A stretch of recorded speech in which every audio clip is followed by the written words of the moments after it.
Hello all, welcome back to our channel no star rating. ఈరోజు థియేటర్లో release అయిన movie Kishkindhapuri. Just movie నుంచి ఇప్పుడే వచ్చాను. మూవీ అయితే భయ అదిరిపోయింది. మంచి హారర్ మూవీ చూసి చాలా రోజులైంది. లాస్ట్గా చూసింది నాకు తెలిసి విరూపాక్ష అనుకుంటాం. దాని తర్వాత వచ్చిన బెస్ట్ మూవీ అంటే ఇదే అని చెప్పాలి. హారర్ మూవీస్లో బెస్ట్ మూవీ అంటే ఇదే చెప్పాలి. స్టార్టింగ్లో ఒక 15 నిమిషాలు మాత్రమే డైరెక్టర్ కొంచెం టైం తీసుకున్నాడు స్టోరీలోకి వెళ్ళడానికి. ఒక్కసారి స్టోరీ మొదలైన తర్వాత గ్యాపే లేదు. నెక్స్ట్ ఏంటి అన్నట్లు టిల్ క్లైమాక్స్ వరకు సినిమా మంచి ఎంగేజింగ్ అనిపిస్తుంది. హీరో బెల్లంకొండ శ్రీనివాస్ యాక్టింగ్ అయితే చింపేశాడు. ఎప్పటి నుంచో మంచి హిట్ కోసం వెయిట్ చేస్తున్న బెల్లంకొండ శ్రీనివాస్కి ఈ మూవీ అయితే పక్కాగా సూపర్ హిట్ అవుతుంది. మెయిన్గా ఇలాంటి హారర్ మూవీస్లో కామెడీ తప్పకుండా పెడతారు. హారర్ అండ్ కామెడీ కనుక వర్కౌట్ అయితే సినిమా సూపర్ హిట్. కామెడీ అయితే అదిరిపోయింది. హైపర్ ఆది ఇలాంటి యాక్టర్స్ 2-3 ఉన్నారు. కామెడీ అయితే చింపేశారు. అండ్ హారర్ అయితే ఒక రేంజ్లో భయపెట్టారని చెప్పాలి.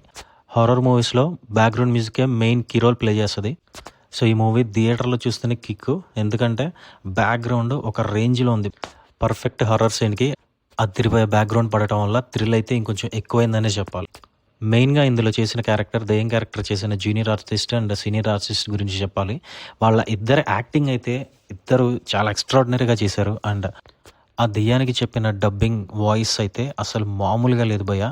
ఆ వాయిస్తోనే భయపెట్టేశాడు. అండ్ డైలాగ్స్ కూడా చక్కని తెలుగులో వినటానికి చాలా బాగున్నాయి.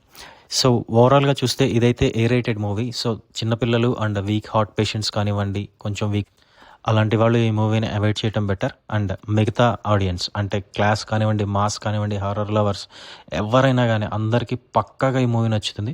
సో మీరు హారర్ చూసి థ్రిల్ అవ్వాలి అనుకుంటే ఈ మూవీ మాత్రం థియేటర్లో ఖచ్చితంగా చూడండి. Don't miss in theatres. Okay, ఓటీటీలో చూస్తే అంత కిక్ రాకపోవచ్చు, ఎందుకంటే మనకి థియేటర్లో మంచి సౌండ్ సిస్టమ్ ఉంటుంది కాబట్టి. సో థియేటర్లో చూస్తేనే కిక్. అండ్ నాకైతే ఈ మూవీ చూస్తే ఇలా అనిపించింది. సో మీకు ఎలా అనిపించిందో ప్లీజ్ కామెంట్ చేయండి. No star rating review system కనుక మీకు నచ్చితే please subscribe to our channel. Please like, share and comment this video. Thanks for watching.